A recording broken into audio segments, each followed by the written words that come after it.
Hello and welcome. In an era of shifting global dynamics, the relationship between India and Australia is taking center stage. This is a relationship that goes beyond trade agreements, strategic collaborations, and geopolitical alliances. The true potential of these growing ties between the two countries lies in building enduring knowledge ecosystems that can drive progress, foster innovation, and shape the next generation of leaders. Driven by shared democratic values, complementary strengths, and an aligned vision for inclusive growth, both countries stand at a pivotal inflection point to co-create scalable, impactful solutions for a dynamic global future. The foundation for this rapidly evolving India-Australia knowledge corridor was laid back in 1994 when Deakin University became the first foreign university to establish operations in India. And 3 decades later, it has become the first international university to open a teaching campus in India. Today, we talk about the future of bilateral collaboration in education, innovation, and global leadership with our guests in studio. We have with us Professor Ian Martin, Vice Chancellor, Deakin University, Dr. Monica Kennedy, Head of Austrade South Asia, and Ambassador Anil Wadhwa, former diplomat and author of India-Australia Economic Strategy, Vice President, India-Australia Chamber of Commerce. Thank you all so much for joining us. It's really a pleasure to have you with us on NDTV. To begin with, Professor Wadhwa, I would like to start with you. What is the strategic importance of India-Australia relationships? And if you can also tell us and our viewers, what is the scope? The relationship, one of the fastest growing relationships we had with any other country. And in 2020, India and Australia had signed a comprehensive partnership. And since then, we've seen ties between India and Australia grow in multifaceted ways. Most important of them, of course, is the fact that we now have a shared vision of the region and the Indo-Pacific in particular, where we have full confidence in each other, working with each other in terms of making sure that the Indo-Pacific remains a secure, safe, and prosperous area. And for that to happen, India and Australia must come together in multifaceted ways. The most important of these, of course, has been the growing economic relationship between the two countries. And trade and investment have gone together. We've seen that after we signed the Comprehensive Economic Partnership Agreement, we've had a number of other agreements. The ECTA, which is the India-Australia Economic Cooperation and Trade Agreement, has been the most significant one in the trade and investment field. And that happened in 2022. If you look at the figures of 2023, when trade and investments were at a peak, we had Australian dollars 49 billion of trade between India and Australia. Wow.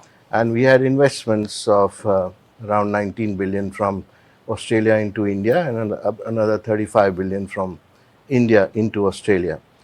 But along with these have been the huge amount of strides we've made in terms of defense, education, and the fact that we are complementary economies means that there are a number of sectors that have opened up to cooperation with each other. And if you talk about education, because that is the topic for today, we find that there is similarly a lot of needs and demands on both sides which can be met by interacting with each other. Deakin University, of course, has been a pioneer and has opened a campus in India in that regard. But there are others who also made sure that this relationship is carried forward and to the good of both countries and their societies and the needs of each other. In defense, we have an interoperability agreement again, plus collaboration which is taking place in the area of research and innovation.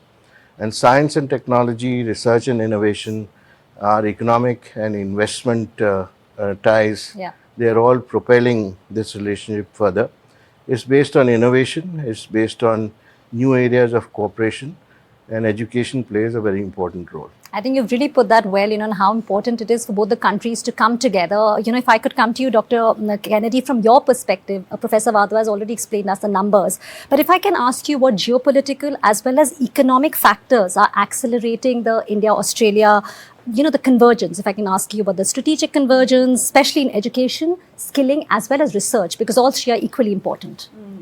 And Ambassador Wadhwa's already spoken about how important the economic relationship's been, Yes. how that's come together really closely over the last few years in particular. And certainly the relationship between India and Australia has always been a warm, friendly one. But in recent years, we've seen that there's a real recognition of the alignment of our values and interests in the region, that there's complementarity in the things that we offer. So what India offers is what Australia needs and vice versa, and that's been really helpful to our engagement. But also in the really strong diaspora links. So Australia's largest growing and fastest growing diaspora group is the Indian diaspora, and this has built a human bridge between our nations that's really facilitated a real interest in the ways that India and Australia can work together. In education in particular, there's a real alignment of stars. You've seen over the last few years, while Australia has been really engaged in an economic relationship with India, at the same time, the national education policy has opened up here and opened up opportunities for us to engage really authentically in ways that are meaningful.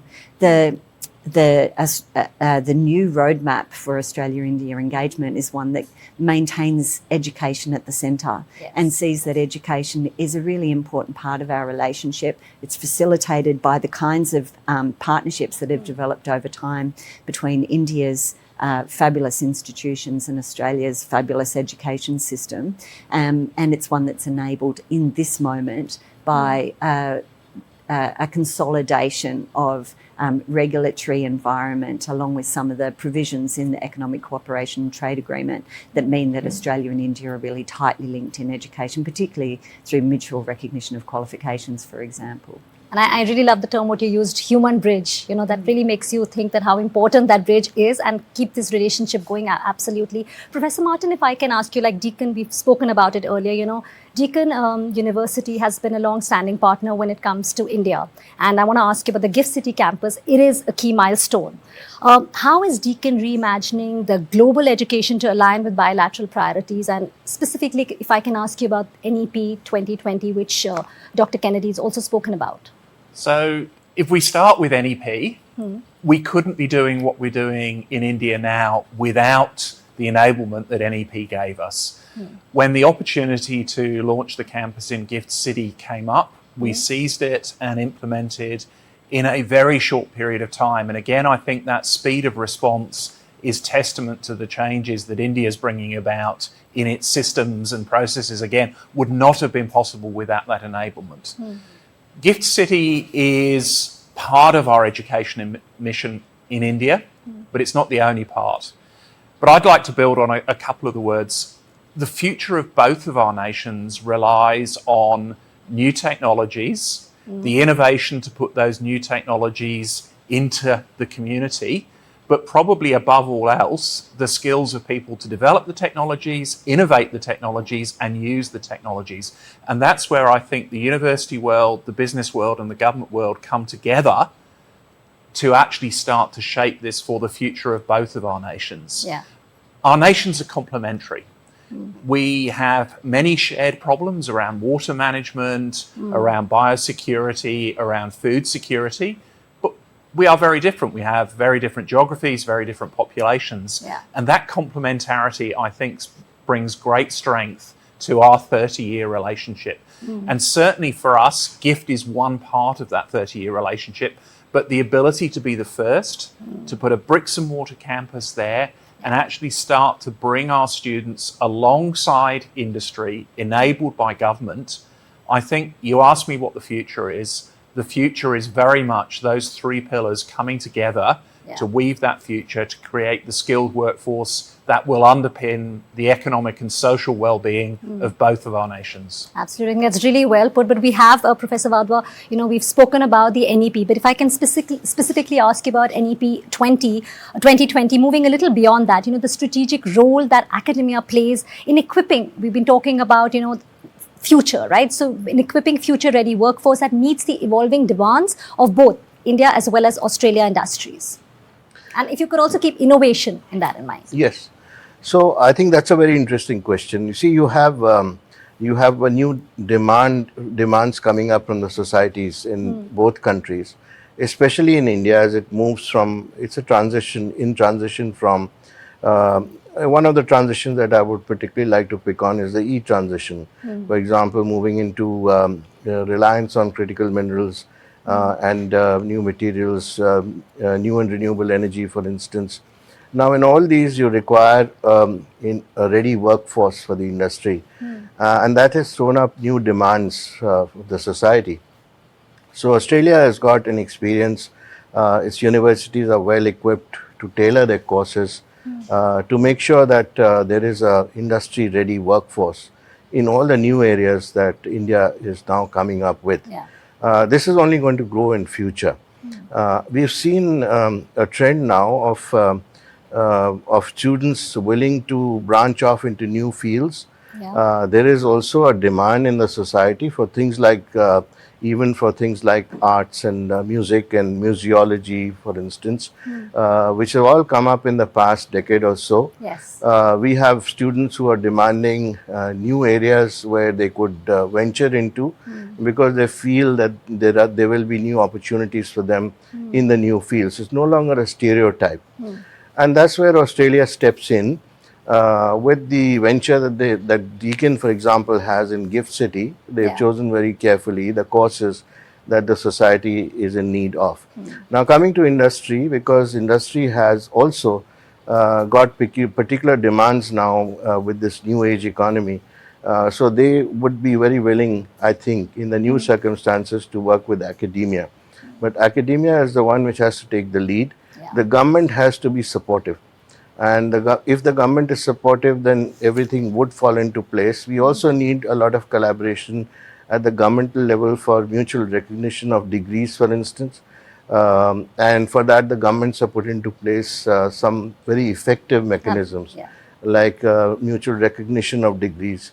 And also making sure that the skilling part of it is not ignored. Because along with a degree, along with an education, you also require employability, especially in a country which is a huge populated country like India. There is always a demand, and it's only going to grow for making sure that those degrees earn employment. And for that, the model of cheaper education and much more to be educated, more people to be educated, that needs to be followed. I think Australia is quite equipped to do that. It's understood what the needs are of this country, and they've been doing it for some time now. And picking up those needs, and I think what you very, very rightly said is, the government support, they play a very, very critical role when it comes to that. Even something as important, or, it could be basic, but the recognition of degrees is, again, very critical when it comes to jobs. Professor Martin, if I can ask you, because Professor Wadhwa did talk about the future-ready workforce, and we've been talking about what Deakin University has been doing in the last 30 years. If you can tell us a little bit about the vocational education and training, the VET and the work integrated learning. So, if you talk to employers or students or their families, they want a really strong education, but alongside that, they want to make sure that they leave university with the other set of core skills that enables you to take the knowledge you've gained from your education and put it into practice in wherever you go with your career. So for Deakin, it's really important that we run those two strands in parallel and we embed the ability to get those work-ready skills, the ability to work in teams, to communicate well, to work across global boundaries, because much of the innovation we're talking about now is transnational. It relies on working across those. That's absolutely critical. But the universities alone can't provide what both of our nations need. We need that skilled workforce who can make the factories, the productions, the clean energy producers, work on a day-to-day basis. And I think that's where pairing great university education with strengthening VET, vocational training, will be really important. And I think, again, complementarity for our two countries. Australia brings a long tradition in very high-quality VET education. India has the scale of population and the skills needs. And I think if we can look how we take Australia's strengths but find ways of economically scaling that, I Yeah. think it is a win-win for both countries. So it's not university or skills, it's university and skills Yeah. will underpin the nation, both of our nation's future prosperity. Yeah, using it correctly. So on that very note, we're going to be taking a really short break. When we come back, this important and interesting conversation will continue.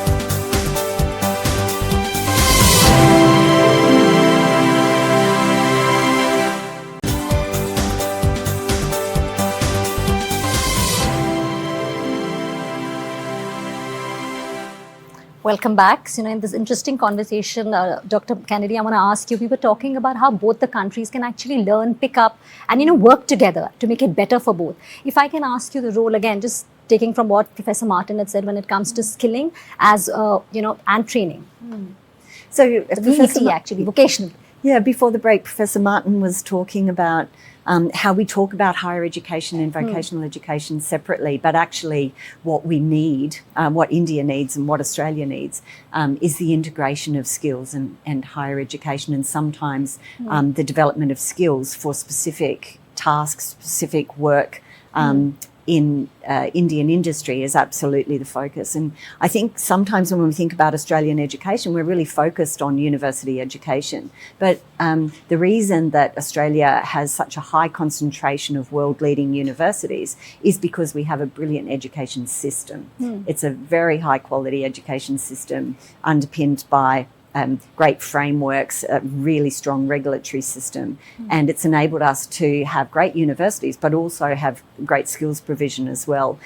We work in skills and in an environment where we're very focused on industry-led skills establishment, and then that's based on competency-based education, which means we look at what somebody needs to be able to do at the end of their education rather than what they need to be able to know, although it'll incorporate what they know. And Australia's system for securing quality in this type of education is absolutely world leading. So we see a real opportunity, as Professor Martin mentions, to establish in India Australian capability to assist, or not assist, but work with India in order to be able to meet the incredible ambitions that India has for skilling. If I can just ask you, Professor Kennedy, the big opportunities, what are they when it comes to advancing innovation diplomacy, specifically, if I can ask you, sustainability, energy, as well as inclusive education, because that's, again, three very critical components. Yeah, so I think if we talk again about the national education policy, it's all about expansion, inclusion and quality, isn't it? And these are areas that Australia is very, very focused in. And particularly, I think there's alignment again between Australia and India in our green energy ambitions.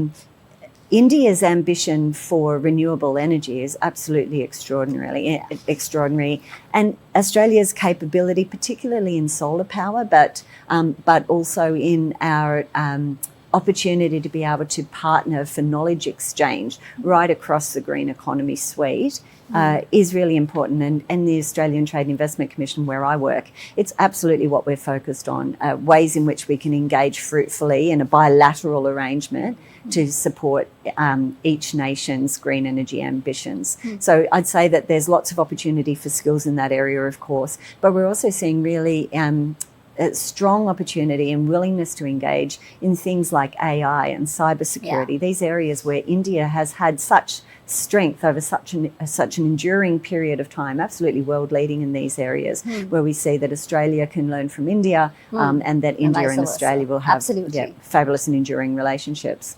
Great. So Professor Ambassador Vada, if I can ask you here, how can education and research, how can that be further elevated as central pillars? We've spoken about innovation, but if I can ask you specifically about education, research, when it comes to advancing shared goals such as sustainability, technology, exchange, and most importantly, capacity building? I think I'll start with capacity building. So that's, as you yourself said, very important here, because as far as India is concerned, there is a certain amount of need which has arisen in today's circumstances. And taking it from there, one has to then make sure that the academia is ready to impart that kind of skills and get the workforce ready for that future. Because of the needs of this huge population, we require a model which is not just imparting education in the classroom, but also making sure that there is an opportunity to practice it. So therefore, there is a whole of government, industry, academia approach which needs to be followed as much as possible. It's not been possible in the past to do this in India, but now we see that a lot of industry is actually interested in that, because they know that otherwise they will have to undertake that burden like the IT industry did over the past decade or Yes. so.